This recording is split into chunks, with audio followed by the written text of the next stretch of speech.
The March Primary Class.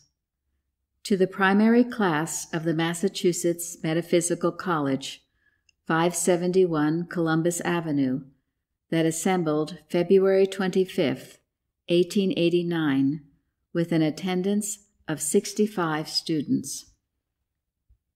My students, 3 picture stories from the Bible present themselves to my thought. 3 of those pictures from which we learn without study. The first is that of Joshua and his band before the walls of Jericho. They went 7 times around these walls, the 7 times corresponding to the 7 days of creation.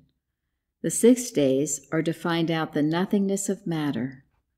The 7th is the day of rest, when it is found that evil is naught, and good is all. The second picture is of the disciples met together in an upper chamber, and they were of one mind.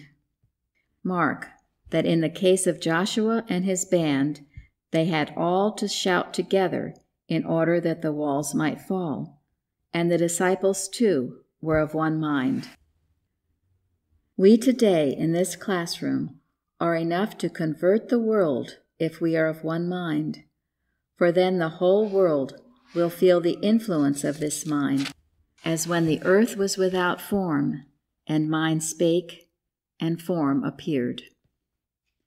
The third picture lesson is from Revelation, where at the opening of the seals, one of the angels presented himself with balances to weigh the thoughts and actions of men, not angels with wings, but messengers of pure and holy thoughts that say, "See, thou hurt not the holy things of truth." You have come to be weighed, and yet I would not weigh you, nor have you weighed. How is this? Because God does all, and there is nothing in the opposite scale. There are not 2, mind and matter. We must get rid of that notion. As we commonly think, we imagine all is well if we cast something into the scale of mind. But we must realize that mind is not put into the scales with matter. Then only are we working on one side and in science. The students of this primary class, dismissed the 5th of March, at close of the lecture on the 4th, presented their teacher with an elegant album costing $50 and containing beautiful hand-painted flowers on each page with their autographs.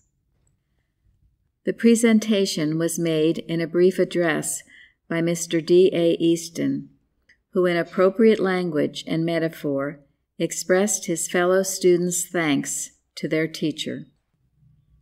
On the morning of the 5th, I met the class to answer some questions before their dismissal and allude briefly to a topic of great import to the student of Christian Science, the rocks and sirens in their course on and by which so many wrecks are made.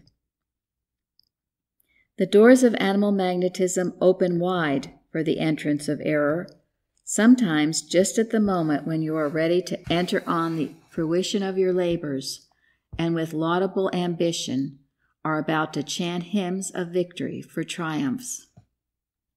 The doors that this animal element flings open are those of rivalry, jealousy, envy, revenge.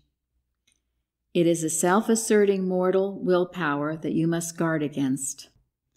But I find also another mental condition of yours that fills me with joy.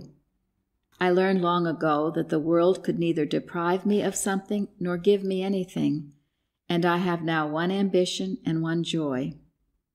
But if one cherishes ambition unwisely, one will be chastened for it. Admiral Coligny, in the time of the French Huguenots, was converted to Protestantism through a stray copy of the Scriptures that fell into his hands. He replied to his wife, who urged him to come out and confess his faith, "It is wise to count the cost of becoming a true Christian." She answered him, It is wiser to count the cost of not becoming a true Christian.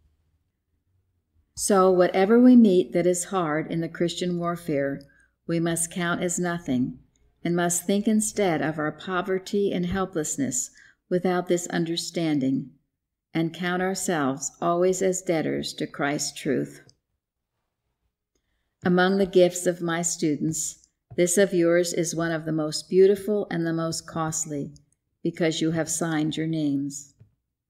I felt the weight of this yesterday, but it came to me more clearly this morning when I realized what a responsibility you assume when subscribing to Christian Science. But whatever may come to you, remember the words of Solomon. Though hand join in hand, the wicked shall not go unpunished, but the seed of the righteous shall be delivered. You will need in future practice more than theory. You are going out to demonstrate a living faith, a true sense of the infinite good, a sense that does not limit God, but brings to human view an enlarged sense of deity. Remember, it is personality and the sense of personality in God or in man that limits man.